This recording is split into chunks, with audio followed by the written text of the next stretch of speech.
mathematics. How much gold can you hold in an elephant's ear? When it's noon on the moon, then what time is it here? If you could count for a year, would you get to infinity or somewhere in that vicinity? When you choose how much postage to use, when you know what's the chance it will snow, when you bet and you end up in debt. Oh, try as you may, you just can't get away from mathematics. Hey, how's it going? Welcome back to grade 11 physics. We are into day 3 of this distance learning model that we've been forced into. And as we've gone through the last couple of days, there's a few things that I've learned and want to share that with you this morning. So first of all, I've learned that I really don't like teaching to an empty classroom. I missed you guys and the daily interactions that we have. I don't have to worry about Mason coming in late, and I don't have to tell you guys to get back to work all the time. And I miss those kinds of things. It's the fun of teaching. I've also learned that with this big whiteboard behind me, my ears look really big and I don't like it. And there's this really big shiny spot on my head here that I really don't like. I really don't like seeing myself on video. It's not a lot of fun. I've also noticed that when I turn around, this bald spot on the back of my head's a lot bigger than I thought it was. Like, when did that happen? I don't know. Anyways, those are a few things that I've learned. I've also learned a lot about video editing and how to post things on YouTube and those kinds of fun things. And we'll continue learning as we go through this. And hopefully you're learning something as well. I wanted to point out today that yesterday morning on Connect, I added the solutions manuals for our textbook. And so anytime there's a textbook assignment, if you want the answers, you can refer to that solutions manual. It's a large document. You'll have to page through it on your computers and find the chapter. So we're in chapter 20 right now. And find the page number, and then there will be question numbers that will correspond to that, and you can find the answers there. Just a word of caution, the textbook often does the questions in a slightly different way than I would do them, and that's okay. But so really it depends on if you like the way they do it, that's totally fine. You can do it that way, or you cannot do it and just look at the answers that they have. No matter which way we do the question, my way, their way, whatever works, you'll get the same answer. So look for the answer primarily, and anything that's a handout from a different textbook will have the answers included with it as well. All right. Again, as we go through things, videos, you're watching things, if you ever have questions, feel free to email me, and I will respond to those questions either through an email or through a video in the future. So you can do that. All right, before we get started on today's lesson, I want to answer a question or two from yesterday. So off the handout was the more difficult questions in some way in terms of reading them. And so I want to look at that. So if you've got the handout in front of you, we can look at that. So let's take a look at question 1. Question 1 and question 2 are similar in nature, and so if you can do one of them, I'm going to hope you can do the second one as well. So I'm going to just do question 1 for now, and then we can also look at question 3. But let's take a look at question 1 first. So in question 1, we have 2 charged spheres that are 10 centimeters apart, and there's a force of attraction between them of 3.0 times 10 to the negative 6 newtons. I've labeled one as positive and one as negative. It doesn't tell us which one's positive, which one's negative. It doesn't matter. But it matters that one is positive and one is negative because there is a force of attraction between the two. All right, so it gives us a force. Now it says, what will the force become? What force results from this change taking place? And the change that's taking place is both these charges, whatever they are now doubled.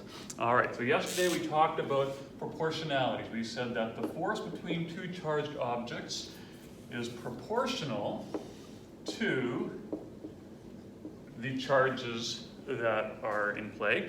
And we also said that the force is inversely proportional to the distance between the two. So we'll start with that. This is our proportionality statement. Now, as I talked about this yesterday a little bit, if I take and I double both charges, okay, that means this is going to become 2 times greater, this is going to be 2 times greater, And if I just if I make that change, okay, if I say, well, instead of Q1, Q2, what I have is I have 2 times Q1, and I have 2 times Q2.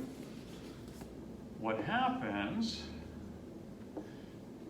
when I remove these brackets, I end up with a 4, right? 2 times 2, and then I'll still have my Q1, my Q2, and my R squared.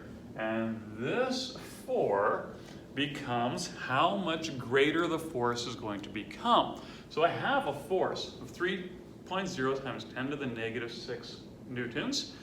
If I double each charge, I'm going to get a force that is 4 times greater. And so to get the answer, we're simply going to take this original force, we're going to multiply it by 4, and that'll give us the number of 1.2 times 10 to the negative 5. All right, part B says that, I'm just going to erase this part, everything else stays. Part B says that an uncharged, identical sphere is touched to one of the spheres and then taken far, far away. All right, so I have another charged particle. Here it is. We're going to bring it, we're going to touch this one, and then we're going to take it far away.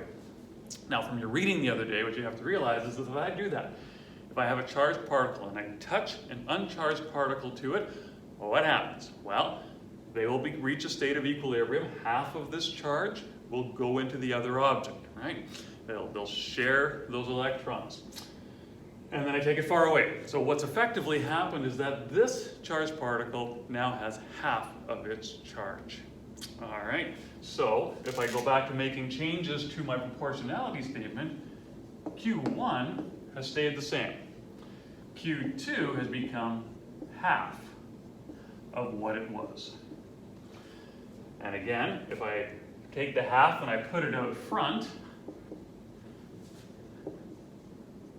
I get something that looks like this, a half times Q1, Q2 over R squared, and this half here becomes my factor of change. All right, so I'm going to take my original force of 3 times 10 to the negative 6, I'm going to multiply it by a half, and that'll give me the new force that is a result of doing the situation. All right, that'll give us a 1.5 times 10 to the negative 6. All right. Part C says what happens if the distance is increased to 30 centimeters. Now it's giving you a number, but that number doesn't help us because when we have a proportionality state, we can't put the number into here. Okay? Proportionalities work on factors. As something changes, so does the other thing. So we have to realize is that by making this 10 into 30, we have tripled the distance between them. All right, and so if I make that change in my formula, if I go Q1, Q2 over now, instead of just R, I have tripled R. So R has become 3R and the squared. And now 3 is inside the brackets. If I get rid of those brackets, I will have Q1, Q2 over 9R squared. And this division of 9, or multiplication of 1 over 9, becomes our factor of our factor to reduce or to make changes to our net force here. So again, now our force is 3 times 10 to the negative 6. I'm going to divide that by 9 to get the resulting force if I were to move these objects to 30 centimeters apart. So 3 times 10 to the negative 6 divided by 9 gives you 3.3 times 10 to the negative 7. Okay? So that's how you do those questions. When you have proportionality, when it's not giving you numbers, it didn't give you the charges, it only gave you the distance, so you really don't have enough information to use the equation, right? The equation is F equals K Q1 Q2 over D R squared. We don't have enough information to use that, but if we use proportionality statements, we can say, well, if I double these, both of them, that's going to make it 4 times greater. Take the original, multiply by 4, and so on. All right, so that's how you do those when they're making changes that way. Part 3, or question 3 in this assignment, again, gave us a couple of charged particles. It said we have 2 forces. We want to calculate the force, and we have 2 charged particles. We can leave those there. But now we simply want to just use the formula, because now it's giving us numbers in question 3. So we have a charge of 5 times 10 to the negative 8, and a charge of 1 times 10 to the negative 7, and they are 5 centimeters apart. So we have to again be aware of units. So now we're going to use our formula F equals K Q1 Q2 over R squared. Put our numbers in, 9 times 10 to the 9, Newton meters squared per coulomb squared, times our charges of 5 times 10 to the negative 8, and 1 times 10 to the negative 7, and they are 5 centimeters apart, so 0.05 meters. And we're going to square that, and if we do that, we should get the correct answer of 1.8 times 10 to the negative 2 newtons. All right, I hope that answers your questions. As we move forward, again, as we move into today's lesson, we're going to do more work with this formula, and we're going to look at net forces on when we have more than 2 objects in a situation. So we'll get into that right now. All right, yesterday we talked about Coulomb's law. We looked at the formula for Coulomb's law. I needed a few questions that involved Coulomb's law. And then I mentioned that we'd be getting into the vector nature of Coulomb's law today. And so we're going to do 2 examples that deal with the vector nature. The formula is the same, but we are looking at now multiple forces acting at the same time, and so there's a net force. And so we're going to be looking at the same formulas that we've been using all along. We have our F net formula being the sum of all forces acting on an object. That's not going to change. It's going to be the same thing. We're going to have an F net equals whatever forces are acting, and then we'll be able to solve for it. So on the board behind me, we've got a question here. We've got 3 charged particles. Okay, we've got A, B, and C, and we've got their respective charges. So A is 4 times 10 to the negative 6 coulombs. B is a negative charge, so it's a negative 2.5 times 10 to the negative 7. And charge C is 6.4 times 10 to the negative 6 coulombs. And what we want to do is we want to find the net force on C. So we're going to imagine that A and B are fixed in position, and we want to find the net force on sphere C. So to do that, we have to first of all realize, well, what forces are acting on C? Well, there's a force from A to C, right? They're both positively charged particles, so there's a force of repulsion, and if A and B are fixed, that force of repulsion, we'll call it F1, would want to push C in that direction, towards the right. Okay, now there's also on C a force from B. Now B is a negative charge, C is a positive charge, so there's a force of attraction, and it will be pulling on it this way. We'll call that F2. Okay, now when we have the situation, the first thing we're going to do is we're going to find those 2 forces, and to do that we're just going to use Coulomb's law. And so I'm going to quickly write out the formula and fill in our formula, and we'll get an answer here. So formula F equals K Q1 Q2 over R squared equals K. Remember, K is 9 times 10 to the 9 newtons meters squared per coulomb squared. We have our 2 charges, so we're going to go with A. A is 4.0 times 10 to the negative 6 coulombs, and B is 6.4 times 10 to the negative 6 coulombs, and we are going to divide that by the distance between them squared. Now the distance, again, because we're dealing with a constant that has meters in it, our distance has to be in meters. They are 30 centimeters apart, so we're going to go 0.03 meters squared. And you can punch that into your calculator, or you can just believe me that the answer is 2.6 newtons. And because it's a vector, we need to know that that is going towards the right. All right, we're going to do the same thing with F2.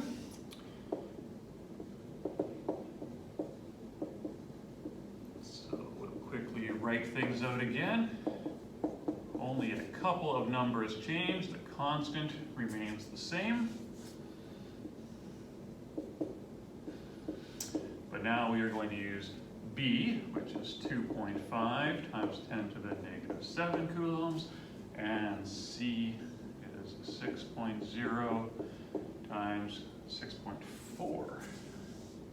6.4 times 10 to the negative 6 coulombs. And now we're dividing that by the distance between them, which is 10 centimeters, so 0.1 meters. And that gives us a number that is equal to 1.4 newtons. And that is to the left. All right, so now we've found our two forces that are acting on sphere C. Say that 3 times fast. And see how that goes. But now we want to find the net force.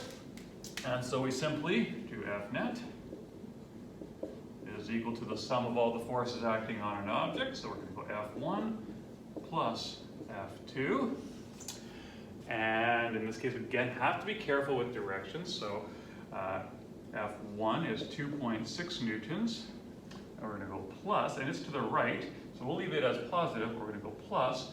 And then F2 is going to be a negative 1.4 newtons because it's to the left. And that will give us an answer of 1.2 newtons. And because we're getting a positive answer, we know that it is to the right. Okay, and so that's it. That's as simple as it needs to be.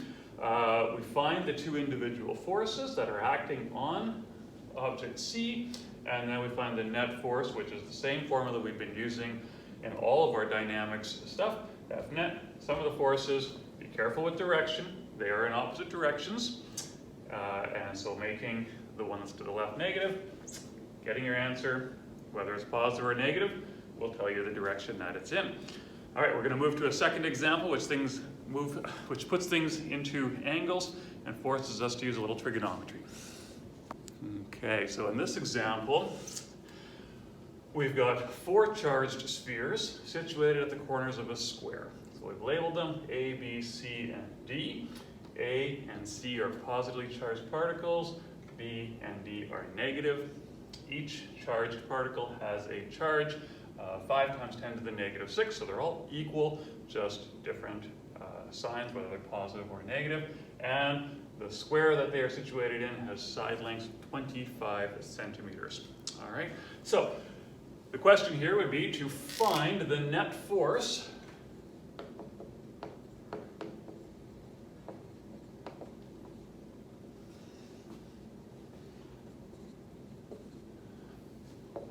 on, let's say, C.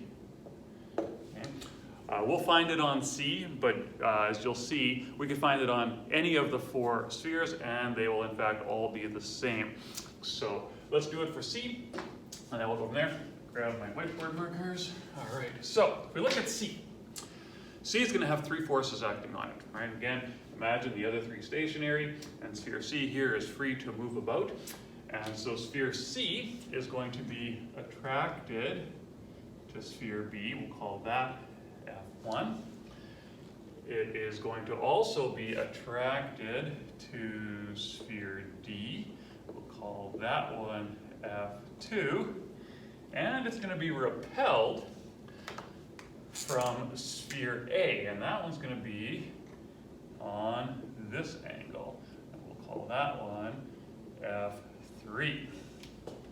All right, now, because the charges are the same and the distances are the same, we can see that F1 and F2 will be the same number, just in different direction, and F3 is going to be slightly different. Again, first step, find those forces. So we're going to do the same thing we did on the other board. We're going to find those forces, and we'll do this fairly quickly. And so here we go. So F1, which will equal to F2, equals our formula.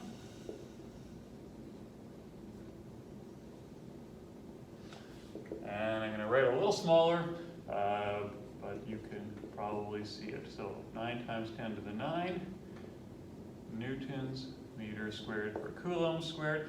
Now here we have 5 times 10 to the -6 coulombs, and then we would have it multiplied by itself. I am just going to square it over the distance between them squared, which is 0.25 meters squared.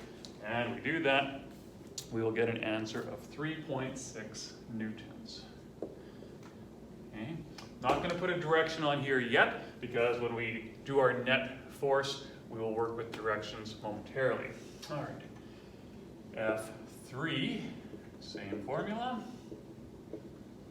The only thing that's going to change is the distance between them. So we're going to go again, 9 times 10 to the 9. We have the same charges, 5 times 10 to the -6 squared. And the distance between them now is this distance here between them. You'll notice that's the hypotenuse of a right angle triangle with sides of 25 and 25 centimeters. And so you would use Pythagoras' theorem to solve for that. And if you did that, you should get 0.35 meters. We'll square that, and we will get a number that is equal to 1.8 newtons. All right, so we've got our diagram here. These are the forces that are acting on it. These are our numbers. Now, how do we put that together to find a net force? Well, again, net force is the sum of the forces acting on an object. So we're going to, again, go F net equals F1 plus F2 plus F3. All right, now, here's the tricky part. We don't have we can't just put our numbers into here. We can't put in 3.6 plus 3.6 plus 1.8. That's not going to work because they are at different angles. When they are at different angles, we have to add the vectors together. And so when we add the vectors together, we have to place them what is called tip to tail. Okay? So here's what I'm going to do. I'm going to take sphere C. I'm going to put it there. Make a small dot. Okay? On sphere C, there are 3 forces acting on it. Okay, we have a force, F1, that is this way. Okay, and there's its tail, there's its tip. Okay, so that's this force here. Now this force, F2, we're going to place it so that it is tip to tail to F1. So that means we're going to take F2 and we're just going to slide it up here. So it's going to sit here. Okay, there it is. Okay, so we have F1, we have F2. Okay, now F3 is our red one. Now F3, we're going to place it tip to tail. It's going to go right here. Okay, so there we have that. Now, we need to know an angle here. Now what we want to find here is we want to find this line right there. This here is F net. And that's what we need to solve for now. We need an angle. We obviously know this is a right angle. And if we look at our triangle up here that we drew, we can see, hopefully you can see, and this might be a question you can ask, but this is a 45-degree angle. Okay, and if that's a 45-degree angle, what we want to do now is we want to use, again, our right angle trigonometry. We know what F1 is, we know what F2 is, we know what F3 is. Write that in there, it's F3. We know those numbers. We're going to fill them in, and what we're going to solve for is we are going to solve for this entire side. This guy here, the whole side. And then F net will be that number minus F3. All right, so if we do that, we will find that this whole side, okay, again, now you're just using right angle trigonometry, and this is Pythagoras' theorem because it is a right angle, and we have 2 of the 3 sides, and we have the angle. We can use Pythagoras' theorem, and so let's label this we'll just label this as x for now. If we were to solve for x using those numbers, so we have our 3.6, 3.6, square them both, get the square root, what you will find is that you will get that x equals to 5.1 newtons. All right, and then to find F net, you're simply going to take that 5.1 newtons and you're going to subtract F3, which is 1.8, and you will get an answer of 3.3 newtons.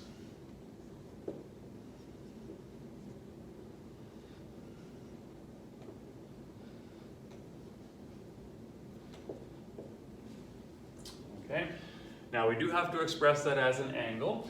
Again, because it's a right triangle with two sides that are the same, that angle is also 45.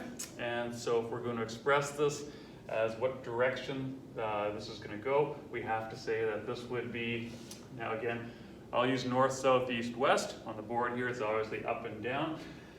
But let's say that this is north, 45 degrees left.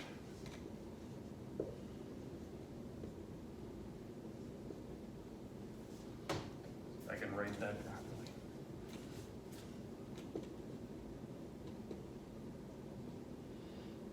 Would be west.